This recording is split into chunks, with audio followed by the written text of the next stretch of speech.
Hanya ada 15 menit tersisa di putaran Radiant City Elite Soul Engineering Tournament dari 6. Huo Yuhao baru saja duduk di sana dengan mata tertutup selama hampir 1 jam, beristirahat. Dia akhirnya membuka matanya, dan matanya berbinar sebelum dia mulai bekerja sekali lagi. Lapisan deteksi spiritual tanpa bentuk menyelimuti mejanya, dan setiap komponen canggih sepertinya diberi nomor.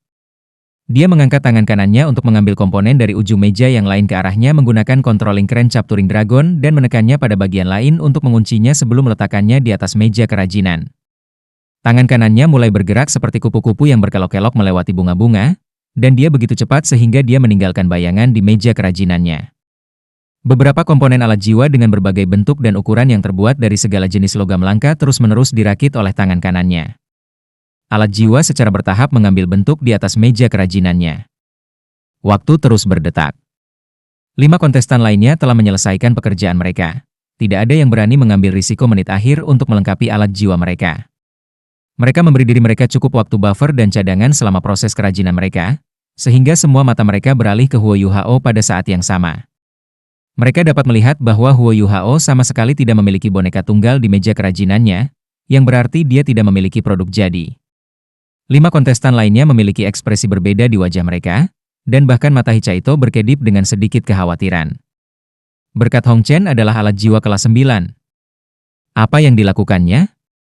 Dengan deteksi spiritualnya untuk membimbingnya, bagaimana bisa dia tidak membuat alat jiwa tunggal setelah 10 jam? Jam pasir telah menyusut ke menit-menit terakhir, dan butiran pasir halus secara bertahap mengalir menjauh. 98 tersenyum rendah hati.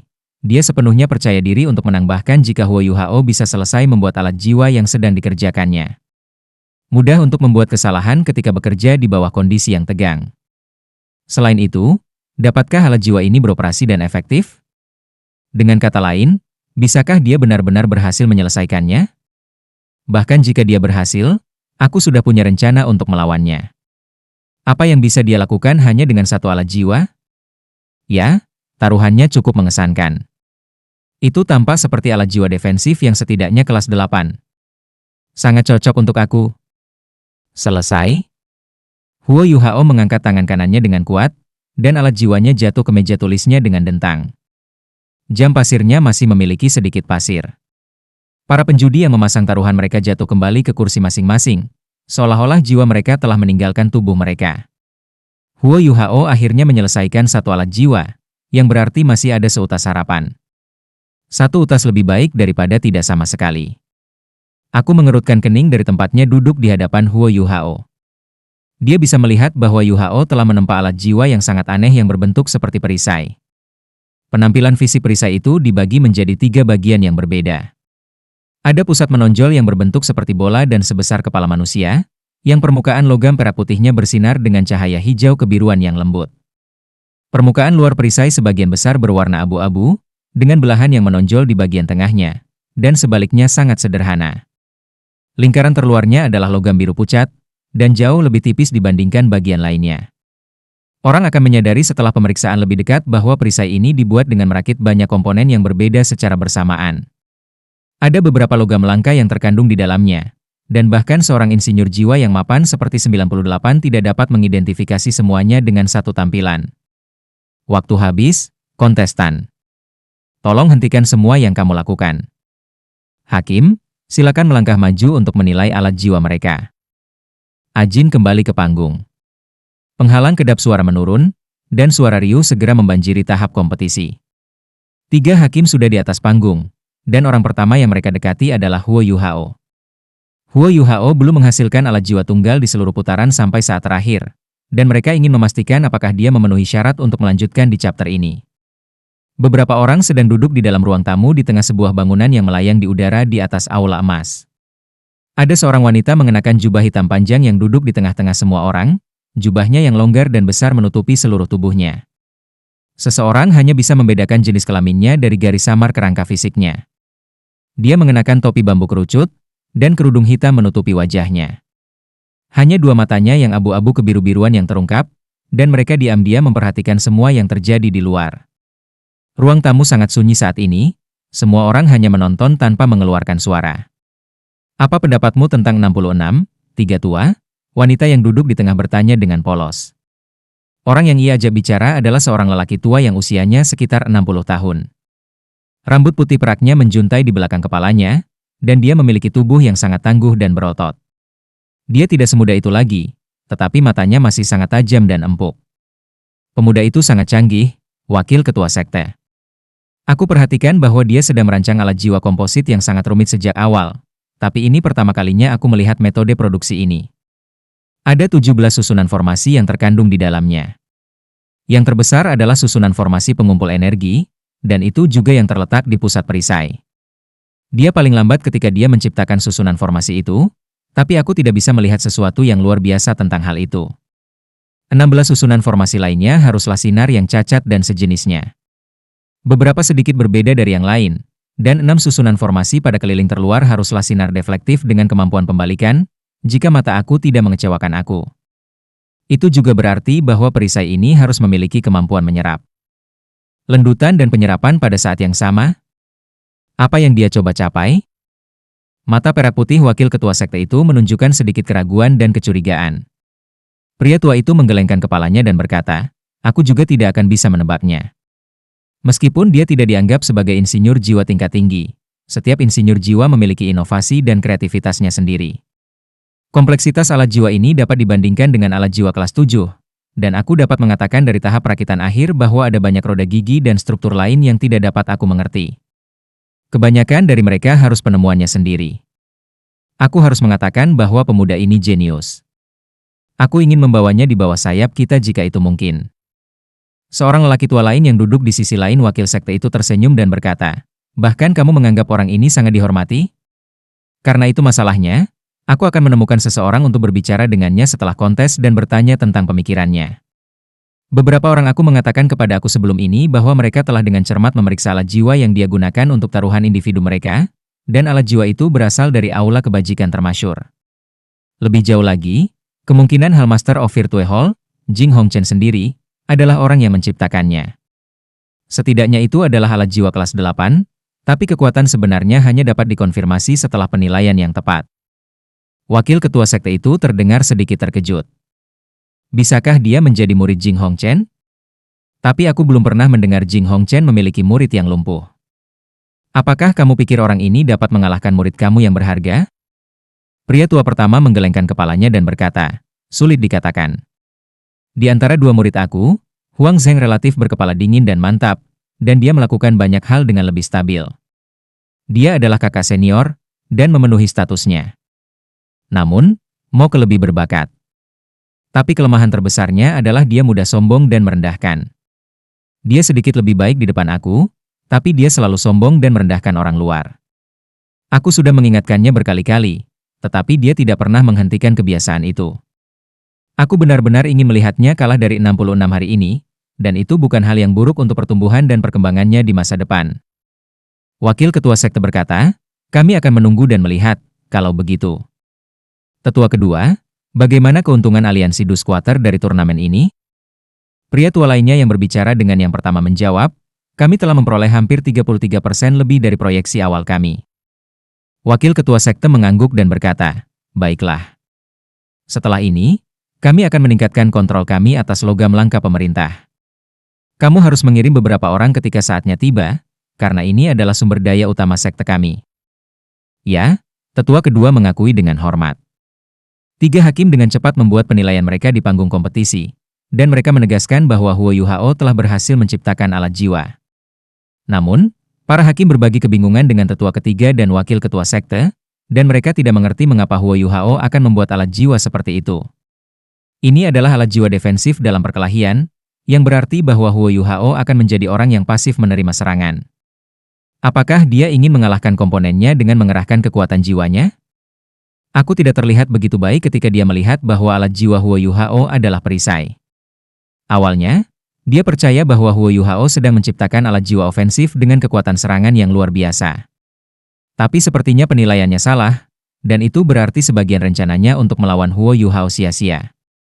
Dia telah menghabiskan 4 jam menciptakan Invincible Barrier melawan Huo Yuhao secara khusus karena penilaiannya yang salah. Keenam insinyur jiwa dengan cepat divalidasi. 98 memiliki 6 alat jiwa yang lengkap, Huo Yuhao hanya memiliki 1, dan 96 juga memiliki 6. Hichaito memiliki 5, dan 2 sisanya masing-masing memiliki 4. 96 dan 98 memiliki keunggulan besar dibandingkan yang lain dalam hal jumlah alat jiwa yang telah mereka ciptakan. Ketua Hakim mengambil alat jiwa tipe speaker dari Ajin. Dia mengumumkan sejumlah alat jiwa yang telah diselesaikan masing-masing kontestan sebelum dia menurunkan suaranya dan berkata, "Aku akan mengajukan pertanyaan rutin aku sekarang. Fase kerajinan telah berakhir, dan karena ini adalah putaran ke-6, setiap alat jiwa harus diuji di lapangan, tidak peduli bagaimana hasilnya. Alat jiwa kamu harus terbukti dalam pertempuran untuk menunjukkan kekuatan dan nilai mereka. Izinkan aku bertanya kepada kamu sekarang, apakah ada yang merasa bahwa alat jiwa kamu tidak cukup untuk melawan lawan kamu? Kamu memiliki opsi untuk mundur sekarang. Jika tidak, kamu bertanggung jawab atas cedera kamu sendiri, dan bahkan kematian kamu begitu kita memasuki fase pertempuran." Ada lebih banyak ketegangan di panggung kompetisi begitu ini dikatakan, dan suasananya terasa jauh lebih bermusuhan. Banyak pejabat sudah di atas panggung untuk menghapus 6 meja kerajinan, dan mereka juga sementara menghapus logam langka yang dimaksudkan sebagai hadiah. Jelas bahwa tahap kompetisi melingkar ini adalah tempat 6 insinyur jiwa akan bertarung habis-habisan. Tidak ada yang mundur. Hadiahnya sangat kaya dan murah hati. Siapa yang tidak mau mencobanya? Bahkan jika seseorang berakhir dengan kekalahan, mereka masih bisa mengakui kekalahan. Sangat tidak mungkin bagi seseorang untuk mati dalam turnamen yang difokuskan pada membandingkan alat jiwa. Sangat baik. Karena tidak ada yang memutuskan untuk mundur, kami akan memulai fase pertempuran. Bolehkah aku mengundang 96 dan 37 untuk memulai pertandingan pertama? Taruhan individu Huo Yuhao dengan 98, bersama dengan nilai taruhannya yang luar biasa, berarti bahwa mereka mungkin akan menjadi yang terakhir untuk bertarung. Pertandingan pertama pasti akan antara pasangan yang lebih tidak seimbang. 37 bertarung melawan 96, dan sudah berada pada posisi yang kurang menguntungkan dalam aura dan wataknya.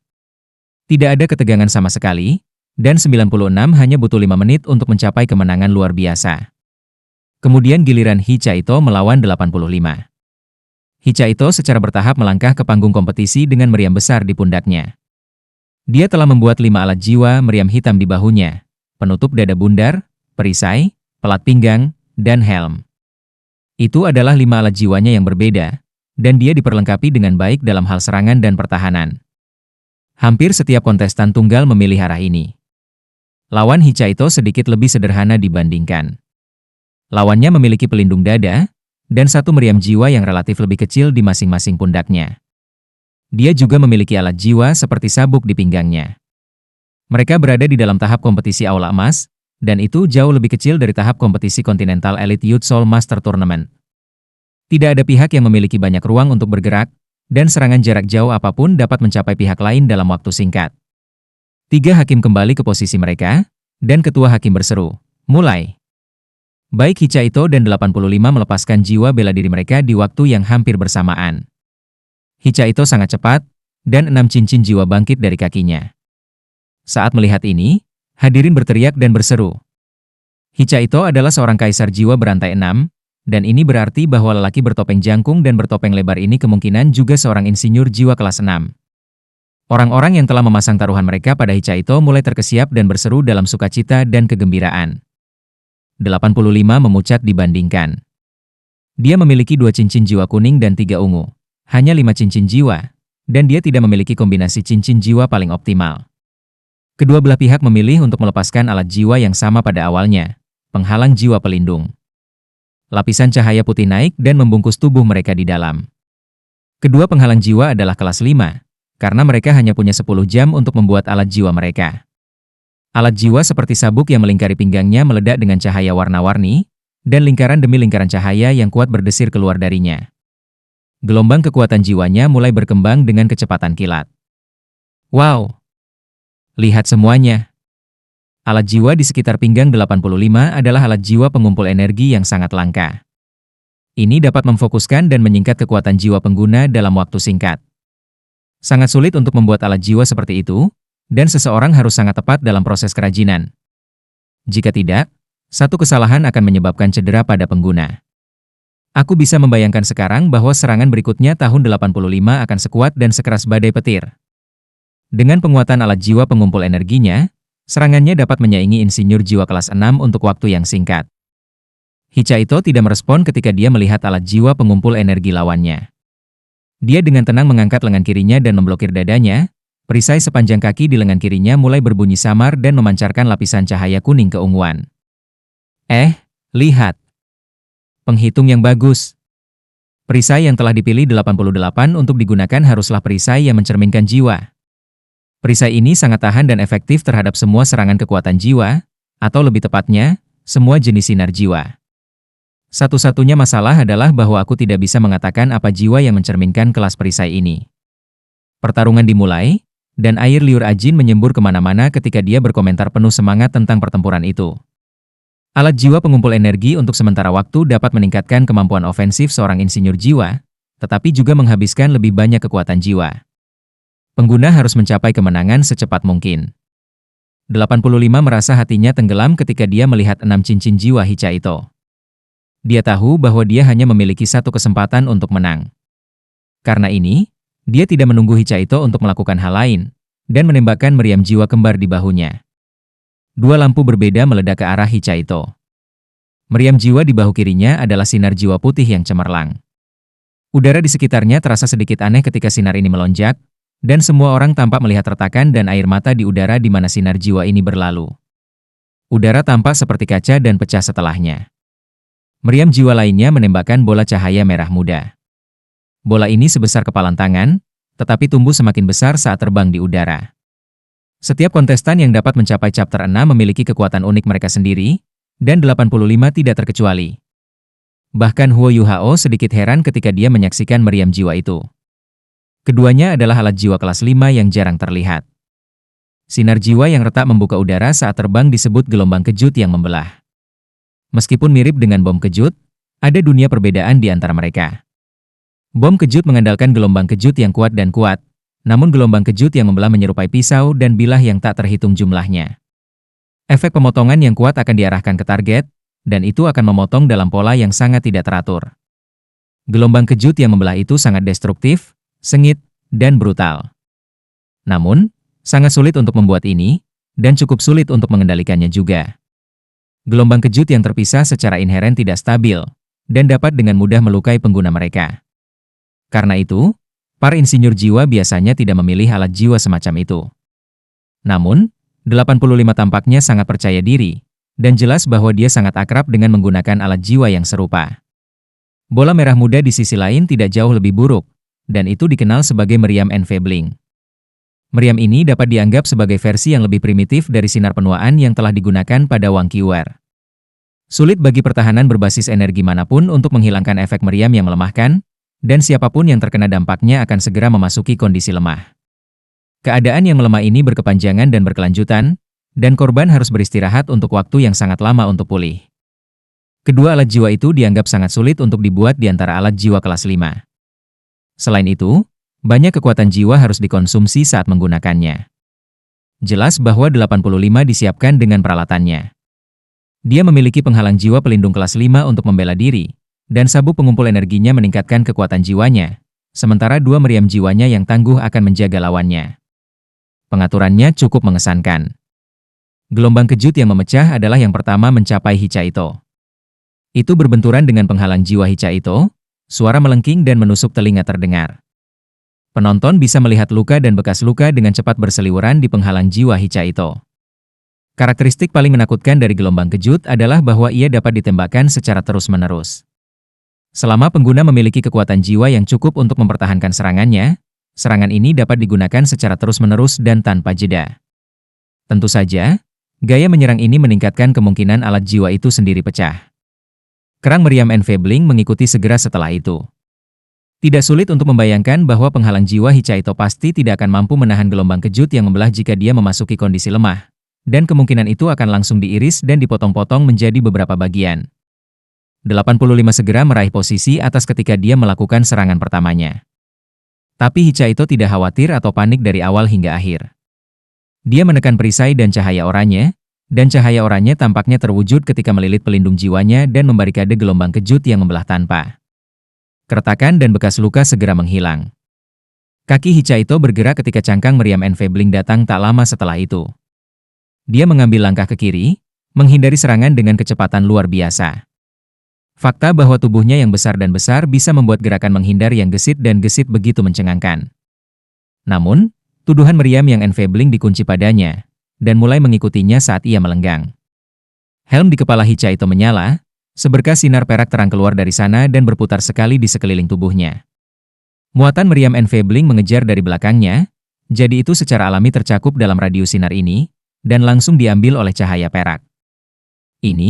Apakah ini yang dikenal sebagai tangan menangkap kelas 5? Itu dapat menangkap keberadaan berbasis energi yang kuat, dan terutama digunakan untuk melawan meriam jiwa yang diam. Cukup mengejutkan bahwa 88 telah menciptakan alat jiwa seperti itu. Ini adalah ciptaan yang sangat pintar. Tangan menangkap Hichaito melilit biaya enfabling, dan efek pengunciannya segera dihilangkan. Chaito melemparkan muatan meriam kembali ke arah 85, ingin memberi lawannya rasa obatnya sendiri. Bola cahaya merah muda meluncur lurus ke arah 85 dengan kecepatan lebih cepat dari yang awalnya diluncurkan. 85 diatasi dengan kaget, tetapi tanggapannya masih tepat. Tangan menangkap Hichaito dapat menangkap entitas berbasis energi apapun pada kecepatan tertentu, tetapi itu tidak dapat menjaga kemampuan mengunci. 85 menghindar ke satu sisi dan menghindari cangkang meriam ini, tetapi gelombang kejutnya yang pecah berhenti sejenak karena gerakannya. Tepat pada saat itu, pilar cahaya biru yang cemerlang melonjak di panggung kompetisi. Pilar biru ini meledak seperti petir, dan seluruh aula emas tampak bergetar dan menggigil bersamanya. Hanya ada kubah pelindung di sekitar tahap kompetisi, tidak ada penghalang kedap suara. Karena itu, semua orang yang hadir dapat mendengar ledakan yang tajam dan memekakan telinga. Meriam berat di bahu Hichaito akhirnya dilepaskan, meriam petir. Ini adalah salah satu alat jiwa favorit Hichaito. Petir yang menakutkan merobek udara terbuka saat itu bergemuruh ke arah lawan Hichaito. Pencahayaan ungu kebiruan menyebabkan udara berputar dan memutarbalikkan, dan 85 baru saja menghindari muatan meriam enfabling sendiri ketika wajahnya berubah. Kelas 6. Itu meriam petir kelas 6. Penghalang jiwa pelindung, aku tidak bisa mengatasinya. Dia ragu-ragu sejenak sebelum dia berteriak, aku mengakui kekalahan. Dia memang memiliki opsi untuk melawan serangan ini. Dia bisa menggunakan Invincible Barrier-nya untuk membela diri, tetapi melakukan itu tidak berbeda dengan mengakui kekalahan. Hampir setiap insinyur jiwa di atas kelas 5 dilengkapi dengan Invincible Barrier, tetapi item ini sangat mahal sehingga tidak ada yang akan menggunakannya kecuali keadaannya adalah masalah hidup dan mati. Ini terutama terjadi ketika turnamen dilarang menggunakan alat jiwa yang tidak dibuat selama turnamen, dan ini berarti menggunakan Invincible Barrier setara dengan mengakui kekalahan. Ledakan. Meriam petir ditarik setelah hanya satu tembakan. Namun meski begitu, 85 langsung terlempar mundur dari benturan, dan penghalang jiwa pelindung kelas 5-nya langsung hancur. Kekuatan jiwanya hampir seluruhnya dihancurkan oleh dampak, dan seluruh tubuhnya terbakar hitam. Dia memuntahkan seteguk darah ketika dia jatuh kembali ke tanah. Ajin tidak bisa membantu tetapi berseru, 85 mencintai kekayaan lebih dari dia mencintai hidupnya. Aku percaya dia memiliki Invincible Barrier dengannya, tetapi dia tidak tahan untuk menggunakannya. Aku akan melakukan hal yang sama jika aku berada di posisinya. Sayang sekali aku bukan insinyur jiwa. Pertempuran berakhir, dan kemenangan telah ditentukan. Hichaito sebenarnya cukup penyayang dan murah hati. Kalau tidak, jika dia melepaskan kekuatan Lightning Cannon-nya sampai batas maksimal, 85 akan terluka parah, atau langsung terbunuh. Terima kasih telah menunjukkan belas kasih padaku. 85 bangkit berdiri dan segera membungkuk hormat kepada Hichaito. Meskipun dia telah kehilangan ronde ini, lawannya langsung berhenti menyerang setelah dia mengakui kekalahan. Dia penuh dengan niat baik terhadap lawannya. Hichaito mengingat semua yang dikatakan Huo Yuhao. Dia tidak membuat suara, tetapi mengangguk ke arah lawannya sebelum dia meninggalkan panggung kompetisi untuk mengklaim hadiahnya. 2 pertandingan dari 3 berakhir. 96 sangat kuat dan dominan, dan alat jiwa kelas 6 terakhir Hichaito sama kuat dan mengesankan. Keduanya memberi kesan mendalam dan langgeng kepada hadirin. Insinyur jiwa biasanya menyelesaikan pertarungan mereka dengan sangat cepat, dan keretakan dalam kekuatan dan standar dengan cepat disajikan dalam pertarungan. Puncak acara akan segera dimulai, dan para kontestan yang bertaruh satu sama lain akan bertarung. Semua orang yang hadir mulai mengambil napas pendek dan cepat. Beberapa senang dan yang lain kesal dengan hasil dari 2 pertandingan sebelumnya, tetapi pertandingan ketiga dan terakhir memiliki peluang terbaik. Ini terutama benar bagi mereka yang telah memasang taruhan pada Huo Yuhao, Setiap orang dari mereka bisa merasakan kupu-kupu di perut mereka.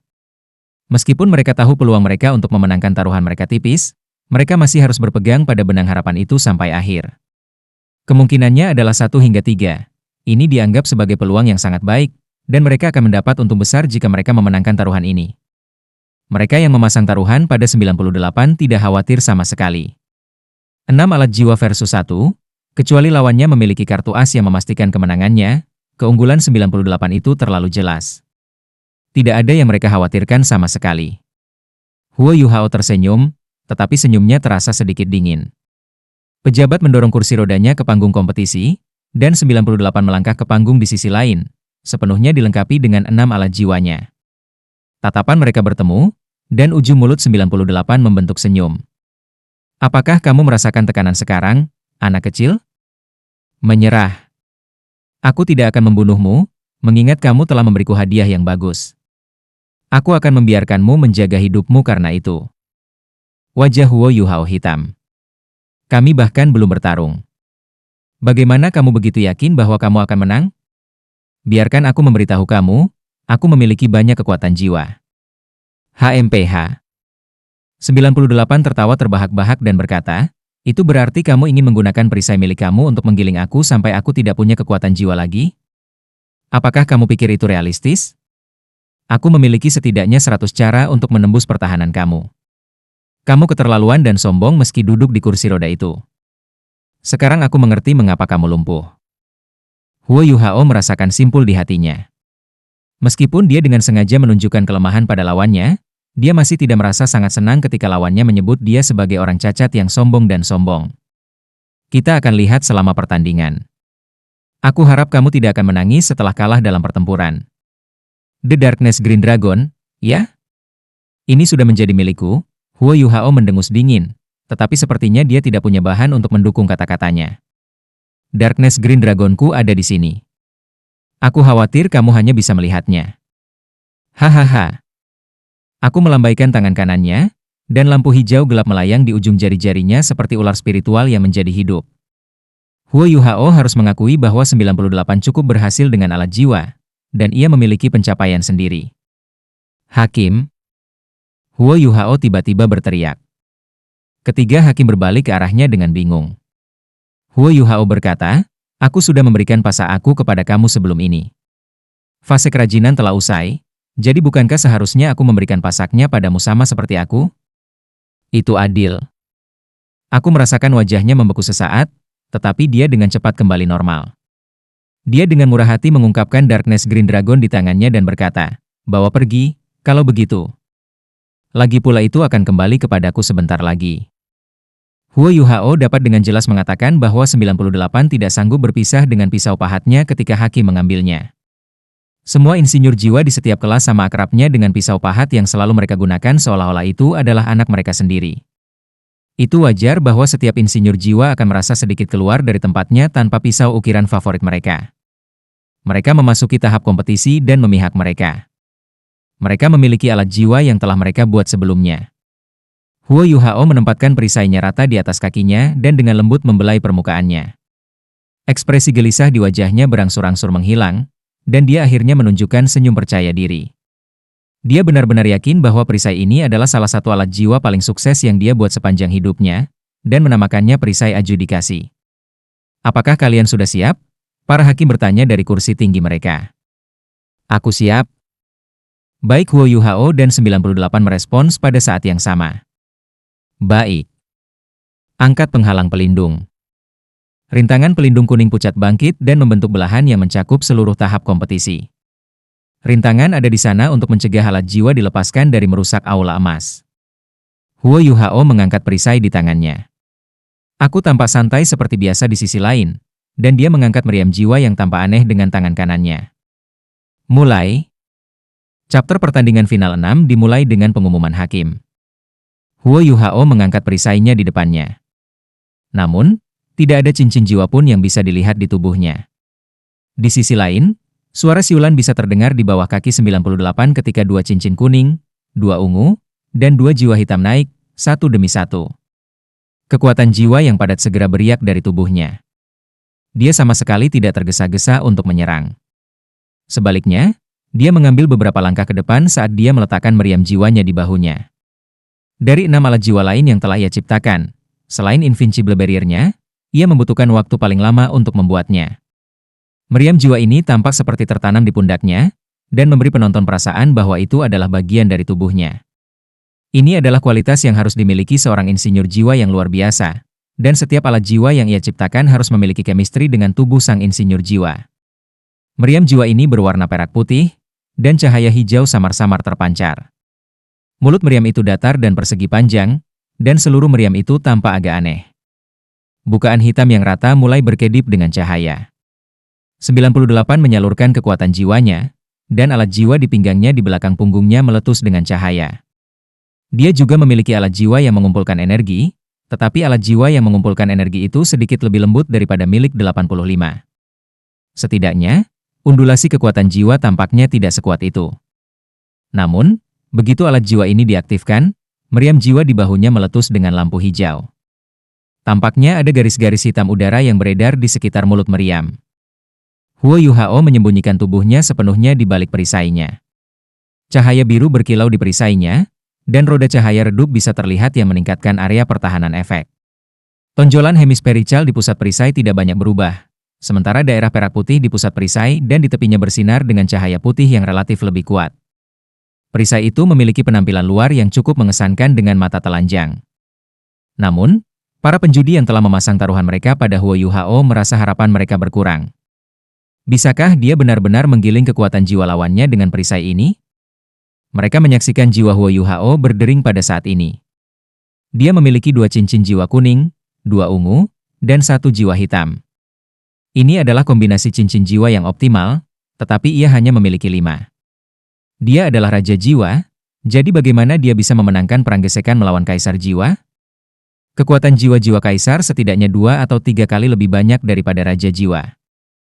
Huo Yuhao jarang mengungkapkan warna jiwanya yang sebenarnya kepada orang luar sehingga dia bisa menyembunyikan identitasnya.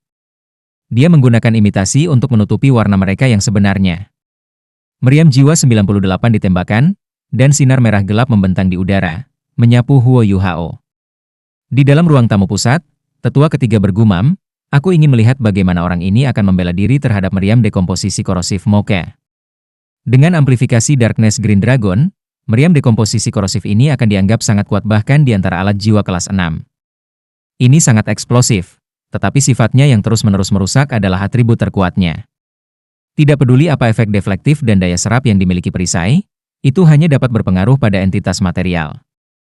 Bagaimana dia akan membela diri? Huo Yuhao membuktikan bagaimana dia bisa membela diri di panggung kompetisi. Dia meletakkan perisainya di depannya, dan mulai mengucapkan sesuatu dengan pelan. Perisai itu menghalangi pandangan semua orang, dan matanya tiba-tiba berubah menjadi abu-abu. Penonton menyaksikan sinar dekomposisi korosif akan mencapai perisainya. Garis abu-abu tiba-tiba meledak dari tubuh Huo Yuhao dan mengembun menjadi bola kabut berasap yang menghalangi gerakan maju sinar, begitu saja. Serangkaian suara berderak bisa terdengar saat uap naik dari panggung kompetisi. Huo Yuhao tidak bergerak sama sekali, tetapi kerangka hitam tiba-tiba muncul di hadapannya. Kerangka ini tampaknya telah dipanggil entah dari mana, dan kabut abu-abu menghalangi sinar cahaya untuk sesaat sebelum kerangka hitam ini dengan paksa turun tangan.